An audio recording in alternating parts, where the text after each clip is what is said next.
Պարոն Իգիթյան, Իրանի գերագույն հոգևոր առաջնորդի միջազգային հարցերով խորհրդականը Հայաստանի դեսպանի հետ հանդիպմանը հայտարարել է, որ թրիփը նույն ինքը Զանգեզուրի միջանցքն է, ուղղակի անունն է փոխված, եւ Իրանը միանշանակ դեմ է ու դա ակնհայտորեն Իրանի կարմիր գիծն է։ Ինչ ենք հասկանում այս ամենով, այս հայտարարությամբ, ինչ է սա նշանակում եւ ամենակարևոր հարցը, ինչու է հենց հիմա արվում այս հայտարարությունը, երբ աշխարհաքաղաքական այսպիսի եռուն շրջանում են գտնվում։ Նախ պետք է ասենք, որ Իրանի ներկայացուցիչը ճիշտ է ասում, իրականում թրիփը դա ուղղակի ուրիշ անվանում է եւ այստեղ պետք է հասկանանք, որ նաեւ Ամերիկայի պետդեպի ներկայացուցիչները վերջերս մի քանի անգամ շեշտել են Թուրքիայի դերը այդպես կոչված թրիփում, այսինքն Զանգեզուրի միջանցքում, որ իրենք բանակցում են հենց Թուրքիայի հետ եւ իրականում Թուրքիան է գլխավոր օպերատորը, ոչ թե ԱՄՆ-ն, այսինքն ԱՄՆ-ն գլխավոր երաշխավորն է այդ ամենի, որ դա աշխատելու է, իսկ օպերատորը լինելու է Թուրքիան եւ դա հասկանալի է։ Բնականաբար Զանգեզուրի միջանցքը Իրանին ձեռնտու չէ, Իրանը ունի լուրջ Իրանում հասկանում են, որ սա լուրջ սպառնալիք է իրենց անվտանգության համար եւ Ռուսաստանի անվտանգության համար, հենց այդ պատճառով էր, որ Ռուսաստանը փորձում էր այսպես կոչված միջանցքը վերցնել իրենց հսկողության տակ նոյեմբերի 10-ի հաստատվելով, բայց հիմա արդեն Իրանում շատ լավ հասկանում են, որ այս ամենը արդեն իրագործվում է եւ իրենց դեմ է, իրենք փորձում են հիմա ինչ որ ձև խոչընդոտ են։ Պարոն Իգիթյան, տեսեք, նաև խոսքեր գնացել այն մասին, որ բազմակի անգամներ Իրանի եւ Ռուսաստանի գործընկերները միմյանց հետ քննարկել են թրիփի մասով, դա կլինի թրիփ թե Զանգեզուրի միջանցք, հարցը միևնույն է ոչնչով չի փոխվում, հա, իր նշանակությունը, եւ ուշագրավն այն է, որ մի կողմից քննարկել է Իրանի հետ եւ Իրանը ասել է, որ որևէ կերպ համաձայն չէ ու անգամ եւս 3 վերահաստատեց, որ եթե Ռուսաստանը որոշակի առումով փոխի իր ուղղվածությունը, միևնույն է Իրանը կողմ չէ Զանգեզուրի միջանցք ասվածին, բայց այսօր լսում ենք հայտարարություն, որ Ռուսաստանը պատրաստ է հայ գործընկերների հետ խոսել, բանակցել թրիփի մասով։ Այս մասով ինչ ենք հասկանում, Ռուսաստանի դիրքավորումն է փոխվում, թե Ռուսաստանը փորձում է ներգրավել թրիփում, դուրս թողնելով մյուս երրորդ երկրներին, ինչպիսիք օրինակ Թուրքիան կամ Իսրայելն են։ Այստեղ պետք է հասկանանք, որ Ռուսաստանն եւ Իրանը ի սկզբանե տարբեր ձև են մոտենում այս հարցին, եթե Իրանը ի սկզբանե ասում է, որ ինքը դեմ է եւ ինքը պատրաստ է ապահովել Հայաստանի անվտանգությունը հարավային ճակատում եւ թույլ չի տա որևէ սահմանային փոփոխություն, սա Իրանի պաշտոնական դիրքորոշումն է 21 թվականից, ապա Ռուսաստանի մոտեցումը այլ է, Ռուսաստանը նայում է այսպես, եթե Հայաստանի եւ Ադրբեջանի ղեկավարությունը արդեն հասել են ինչ-որ մի պայմանավորվածությանը, Ռուսաստանը պետք է մտնի այդ պայմանավորվածության մեջ եւ ներսից վերահսկի, որպեսզի այդ ամբողջ պրոյեկտը իր դեմ չլինի, այլ իր օգտին աշխատի կամ չաշխատի ուրիշ դեպքում։ Հիմա մենք տեսնում ենք, որ շարունակվում է այդ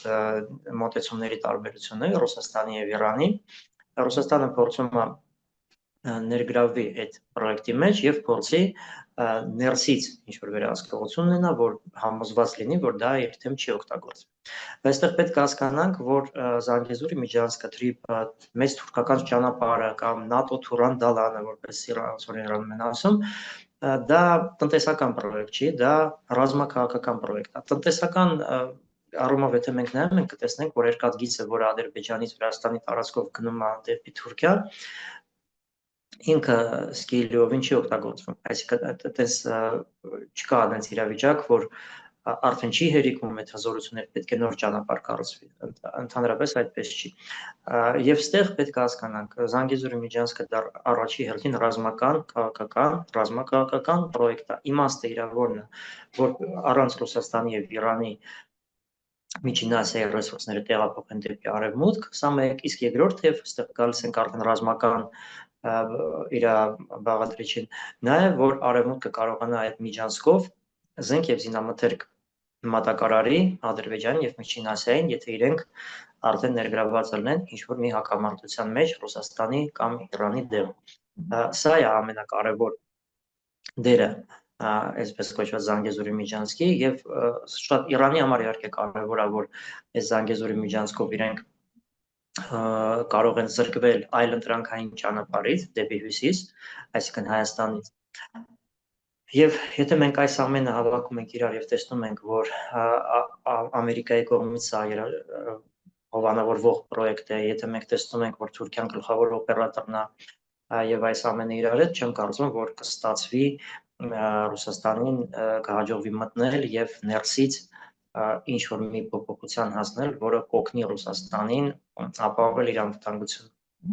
Պարոն Իգիթյան, միևնույն ժամանակ միջազգային փորձագետները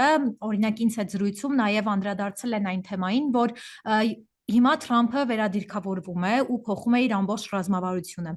Եվ դրա ակնհայտ դրսևորումներից մեկը այն է, որ այս վերջերս, երբ որ նոր ռազմավարական փաստաթուղթ ընդունվեց, այնտեղ նշվում էր նաև Ռուսաստանի հետ որոշակի հարաբերությունների կարգավորում եւ այլն։ Նաև այսպիսի կարծիք է հնչում, որ կարգավորումներից մեկը, եթե ապագայում հարաբերությունները կարգավորվեն Մոսկվայի հետ, թրիփի մասով կարող է ինչ-որ համագործակցություն լինի ու թրիփի վերահսկողությունը տրվի Մոսկվային։ Դուք ինչ կարծիքի եք, նման համագործակցություն հնարավոր է ու արդյոք Ամերիկան կհամագործակցի Ռուսաստանի հետ մեր տարածաշրջանում։ Մեծ արևտրի մեջ, եթե իրանք ինչ-որ մեծ գործարքի հասնեն, դա հնարավոր է։ Այսինքն Ասենց իրանք կետերով գնան, Ուկրաինա, Կովկաս, Միջին Ասիա, Աֆրիկա եւ այլ եւ այլ, այսինքն ամբողջ բոլոր կետերով որ հասնեն, գուցե եւ նման ինչ-որ մի բանի հասնեն։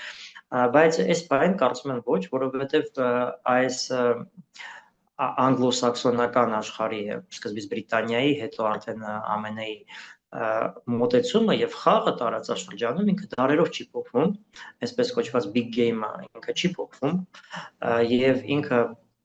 շատ հասկանալի եւ իրենց քաղաքական գործիչները, փորձագետները ժամանակին հիմնավորել էին, ինչու են իրենք դա այդպես անում, որ իրենք պետք է զսպեն Ռուսաստանին, որ իրենք պետք է թույլ չտան, որ Ռուսաստանը ունենա վերահսկում,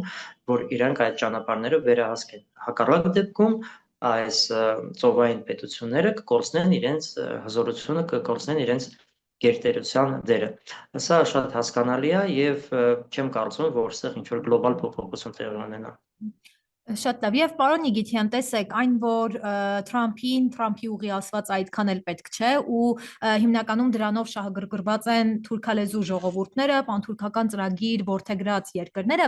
հիմա այսպեսի նաեւ մի մտավախություն կա Իրանից, որ եթե օրինակ Իսրայելը փորձի որոշակի չափով թե օդային եւ թե ցամաքային բլոկադայի ենթարկի Իրանին, այս դեպքում կօգտագործի Զանգեզուրի միջանց կամ թրիփ նախագիծը։ Այս մասով ինչ կարող եք ասել, նամանավանդ այն դեպքում, որ վերջին շփումները Իսրայել-Ադրբեջան ավելի են խորացել ու ակտիվացել։ Իհարկե, Իրանի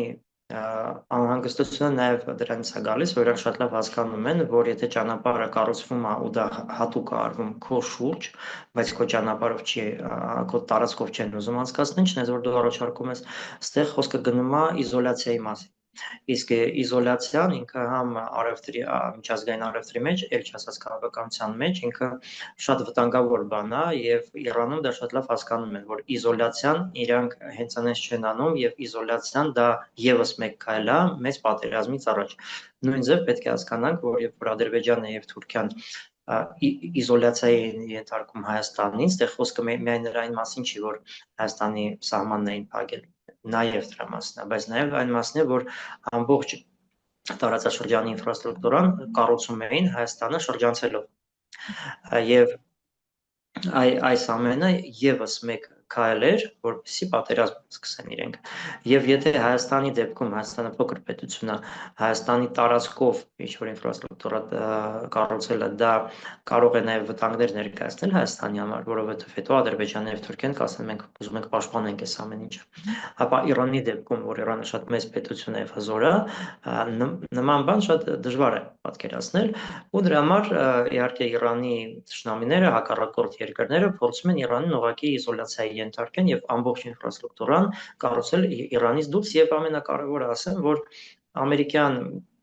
փաստաթղթերում, think tank-ների, զեկույցներում, պաշտոնական կայքերում ուղիղ դրա մասին գրած է, որ օրինակ American Council-ի, եթե մենք կայքը բացենք, կտեսնենք այնտեղ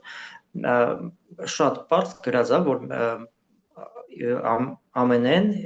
ամեն ինչ պետք է անի, որ ճանապարհները անցնեն Ռուսաստանի եւ Իրանի վերահսկողությունից դուրս։